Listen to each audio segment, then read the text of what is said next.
I'll just do that whole bit again. I genuinely mean that, though. I genuinely mean that. You see when this pandemic started, right? I almost had I did have a frustration. And I was almost saying, Lord, we've only been doing this church plant for a year and a half. We're still finding our feet. Why are you interrupting us? And for me, that was a real frustration. And I'm not proud of that.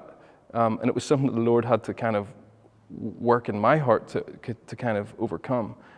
But through all of that, what he has done, like our church actually grew during the pandemic.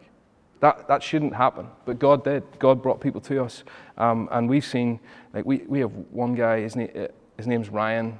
You can pray for Ryan. He was a university student. He was just about to go to university, so he was 18 when he came to our church. And after the sermon, he came over to me. He's like, "How can I become a Christian?" And I'm like, "Oh well, thanks God, that was an easy win." And I think he came to like a prayer and worship night that evening, gave his life to the Lord.